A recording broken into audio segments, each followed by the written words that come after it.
turns the body first, bang, the right hand comes out, comes straight into it. Don't turn your head. Come straight down the middle. And that's what we want to see. Now, what about the defense against that? Take your position. There's two ways, again, you can do it. Three ways, actually. The one is the slip of the right hand. And the slip, again, reverts back to what I was saying initially. Good base, and use your belly button here.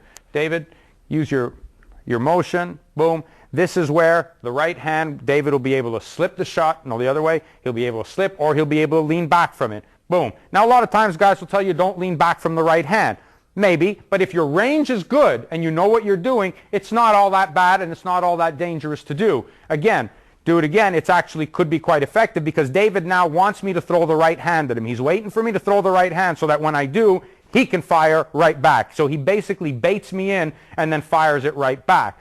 Another safety defense is the simple block, which would be David catching the shot right on his arm when the right hand comes out. There'll be a slight rotation. I throw it. He just turns around and blocks it. Again, that sets up another possibility for him to counter with his own right hand or uppercut. Throwing it, boom, and then the uppercut could come back. He throws it, bang, could come back, or it could be a straight long-range right hand, a long-range right hand. Boom, bang, right here. Boom, bang, right there. Boom, bang. Again, right hand counter against the right hand punch, but that's the defense, and that's very good. The third way of doing it is a long-range parry.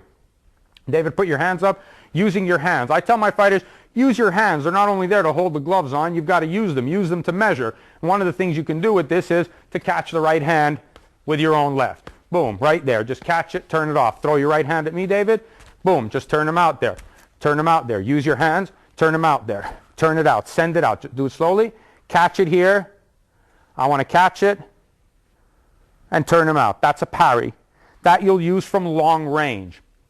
An effective punch because it could get you a chance to create an opening where you're able to land a shot against your opponent when he unsuspectfully sees that you've thrown his hand away from him. Again, throw the right hand, David.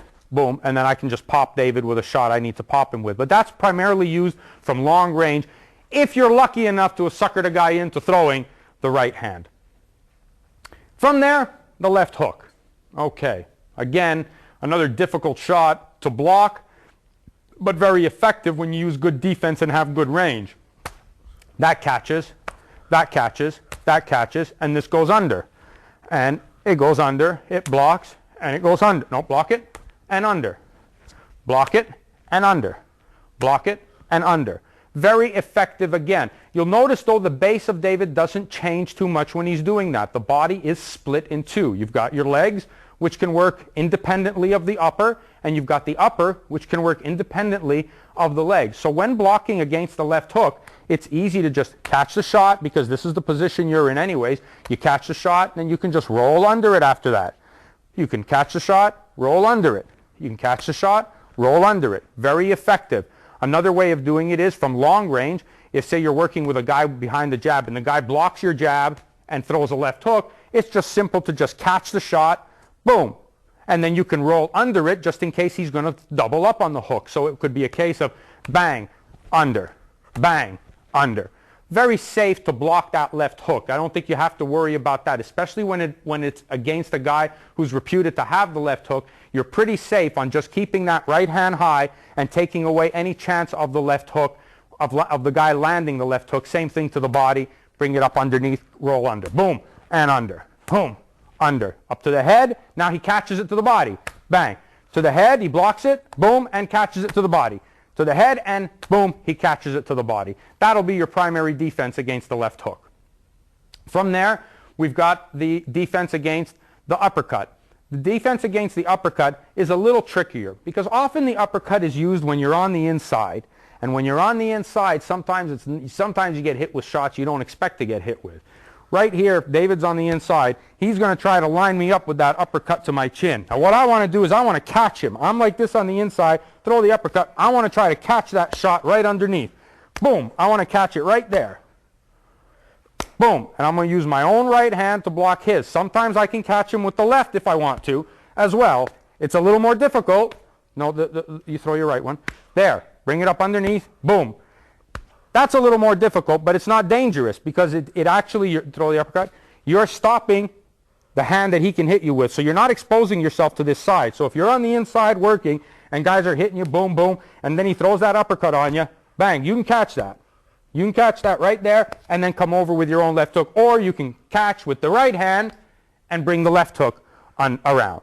That's a good counter punch against the right uppercut on the inside. Those are key shots, especially when you're on the inside. When you're on the outside, first of all, it's very rare someone will throw the right uppercut. Second of all, if you get hit with it, you deserve to get hit with it, because nobody should get hit with a right uppercut when you're on the outside. It's primarily when you're on the inside, and that's when you got to make sure that you're base and you're tucked up and you're solid and you can pick those shots off good.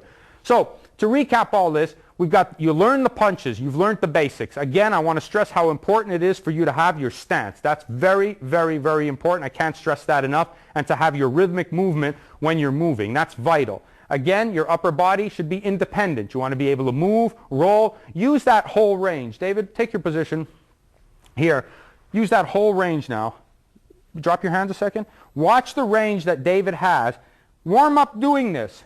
Use this whole area. This is your whole range of defense. Keep going, David.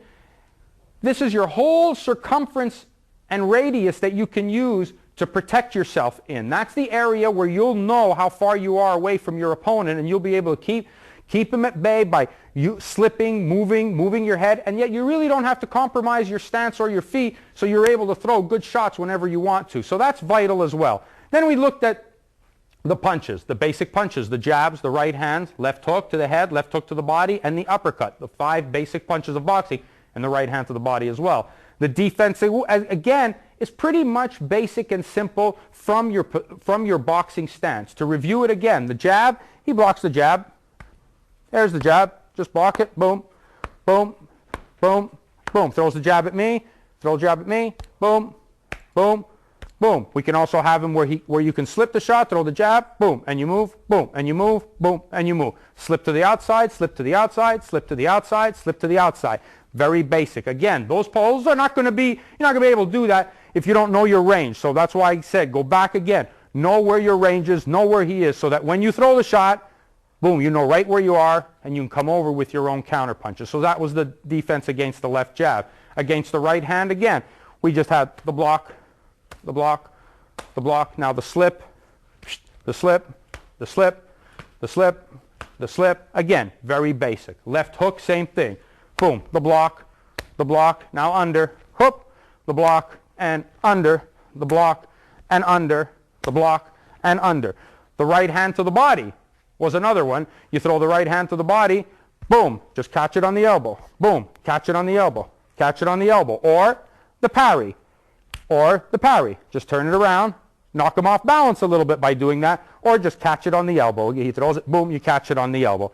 And then finally was the uppercut. We're on the inside, like we said. That's very dangerous. So you want to just make sure you just try to catch him right there. A nice short block. Don't overexpose yourself, because if you overexpose yourself, you could get hit with the left hook coming around. So again, underneath, hoop, just block it. Quick, counter him. Hoop, bang, counter him. Hoop, bang, counter him.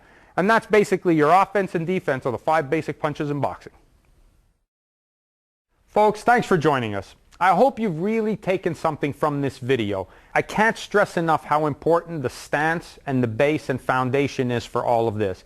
Now, once you've got that, all the equipment that you see in a boxing gym or all the things you might have in your home, now you're going to be able to use them and use them effectively, because you've got a technique and a base to use them with. It makes no sense just to go around pounding that heavy bag and not know what you're doing. Now you know how to stand, you know how to be in front of the bag, just like it was a real opponent, just in a base to use them with. It makes no sense just to go around pounding that heavy bag and not know what you're doing. Now you know how to stand, you know how to be in front of the bag, just like it was a real opponent. Just work it the same way. Use that stance, use that range of motion, pop that jab, work the shots from a good solid base. I hope you've taken something from this video, and for any more videos, please go to titleboxing.com, take a look, and there's a whole bunch more that's going to make your boxing experience that much better.